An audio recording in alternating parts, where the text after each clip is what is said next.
Hi everyone. Today we're going to be talking about crisis and how people are evading crisis or how they can handle crisis. Sometimes it's crisis, sometimes it's not. But how can you even tell the difference, right, Mr. J? Yeah, thank you, Taco. Yes, when you're in a crisis, there are a lot of different crises, like what you said, maybe especially with Zimbabwe, with the foreign currency crisis.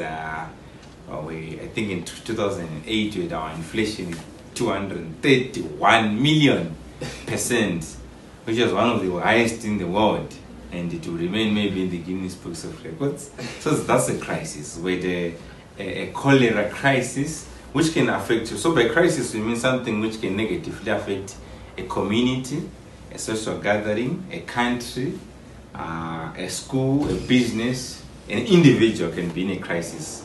Yeah. So I think there are ways that you can deal with this crisis, right? Like for example, there was a time when I had a crisis, but I can't remember what type of crisis it was. But I just remember the feeling of loneliness, the feeling of helplessness. That time when you feel like, is it really worth going to tomorrow? Like, if I reach tomorrow, what is my life going to be like? Mm-hmm. So those are the things that are associated with crisis. But how then are you able to go about with it? Yeah, what I believe in terms of crisis, there is an author, I think two of my best authors, Zig Ziglar, Grant Cardone, they always say there's supposed to be a balance on your physical fitness, your spiritual, and your mental. So what it means now is if you're not physically fit, if there's going to be a crisis which actually need maybe more hours for you to solve that crisis, you're not going to do it. If your mental fitness, whatever you are reading, whatever you are listening to, radio or television, if they tell you that there is COVID and it's killing people, the moment you just contact a flu, I think Grant Cardone actually wrote about this in 2008 in a book called If You Sell Robisot. What he was actually saying was there's going to be a flu and the media will amplify it to say a flu is attacking everyone, so get vaccinated or you rather die. So I think he's a visionary, not a prophet, but that is a crisis which was coming. So you really need now to have your mind to say, okay, what happens if there's COVID? What happens if people are dying? Are you going to see your death? Because the moment you just visualize your death, I think you're almost dying. And so that's why they are saying there's supposed to be a balance between your mental. You're supposed to at least exercise for 30 minutes each and every day. Your body is supposed to be fit in order for you maybe to run, to be able to concentrate for about 17 hours a day, like some of us what we do. And also spiritual. You're supposed to have a good relationship with God. Because sometimes when you're coming from sinning, let's say you've committed adultery and you're in a crisis, obviously you're at a disadvantage. So these three things are things which can actually help you to affect or to reduce the amount of damage which is going to happen in a crisis. So these three types of crises, right? They might all hit you up at once. They might come in separate stages. For example, someone gets involved in an accident, right? And you're busy going to a business meeting or you're on a business trip, and then you're involved in an accident. One, you're mentally disturbed because what you're supposed to achieve at that business trip won't be achieved. Secondly, you might have a broken leg. That is a physical strain on your body, something that you might not actually be able to fix. So how are you? And the third one, I don't know how it might affect you spiritually, but then you might start asking questions like, why was I involved in this thing, but then I prayed before I left, stuff like that. So how are you going to deal with this crisis now? Because considering I've had an accident, this was not because of my lack of physical fitness, right? Mm-hmm. And the fact that I wasn't able to reach the business trip I'm supposed to have, it didn't have anything to do with my mental fitness as well.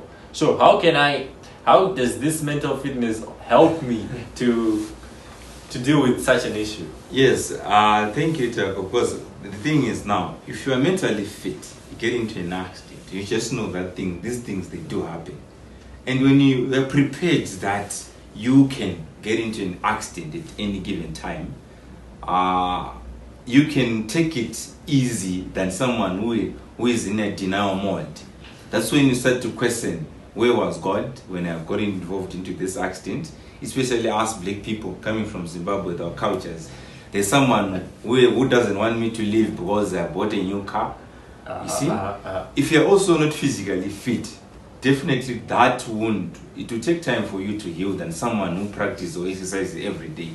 So that's why I'm saying, even your mental fitness, it can be, you are supposed to be physically fit, spiritually fit.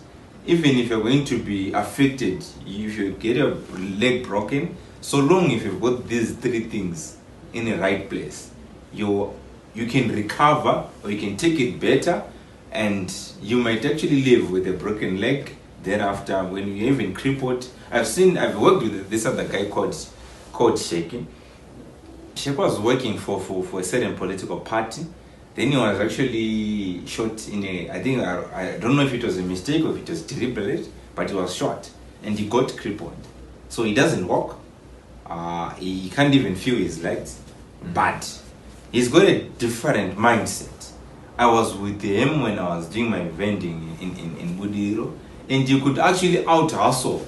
And he was one of my fierce competitors, but he was in a wheelchair.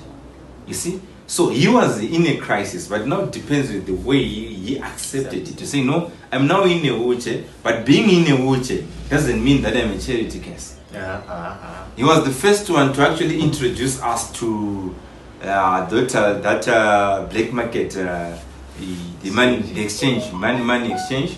He started doing it. He was doing runs during that time. So he was the first one to actually do it at Kona, Patrenta, and Willow. But wow, he was in a wheelchair.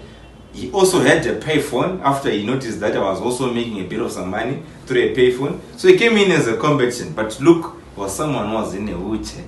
So yes, so everyone, it depends with where you are. So I'm always saying, even if you're going to meet death today, it depends with how you are prepared to say, I live. That's why every day you have to make a mark. When you're going each and every day, I take it as my last day to say, what about if I die today? Will I be satisfied with what I would have done? You actually remind me of one of the same exact quote that you just said. If today was my last day, will I be satisfied with the way that I'm living? You said something about culture, and it got me thinking. There was a time when I was involved in a crisis, like this was a real crisis, life or death kind of crisis, and I had no option but to choose the bad option in order to keep on living. Now, during that time, I discovered how culture is actually important in making choices during crisis. Because when you're in a crisis, it seems like you have fewer options. That's one. The second, it's like you don't have anyone to turn to. You ask people for advice, what they're telling you seems like it's rubbish, because you're saying, well, they're having a good time, how can they ever understand the situation that I'm living in? But the truth of the matter is, if you have been able to build a culture, if you've been able to have a certain mindset, just like what you say, you'll be able to overcome when the time comes, because definitely everyone goes through a crisis. Yeah, that's true.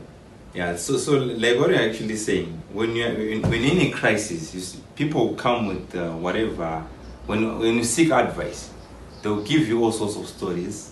Like I remember when I was trying to build MNJ. I think that was somewhere in 2018, 2019, when I actually lost my first employees. I was in a deep crisis, and that was a crisis because when you recruit your first employees, or you start to work with other first employees, you tend to have this feeling to say it's like my family. So it was like losing a member of your family, and these guys are going, and you don't know even the impact of the business. How are the people going to take you? So I started asking other friends. Some they say, no, you are in this situation because you empower them with too much information. You're supposed to do everything on your own. Please, you should change the way you are doing things. Some they said, no, I think you are not handling them well, you're not paying them well. So people always come with all sorts of opinions. Mm-hmm. But what I think is, when you're in a crisis now, you are supposed to actually prepare for it before it happens to you. Like what I was saying, you say everyone knows that you're going to die eventually. Mm. So why are you afraid to write your will? Why are you afraid to register your trust for it to work when you're no longer there? So people, they tend to be reactive. Like even currently, we're under COVID-19, there are lockdowns. Most of the people, they just reacted and just say, let us shut down the business, let us remove some they've actually sacrificed their best workforce because they're in a crisis, which is the worst situation to react. So even when I encountered that situation whereby my co-workers, I think two of my best or my first employees, they left in 1 week. I was in a deep crisis. Yeah. But what did I do? I said, but who am I? Because I think it's all about identifying yourself. I'm not someone who is stingy with information. I'm someone who is at liberty to disclose to people I actually work with. I empower them. I give them responsibility and authority.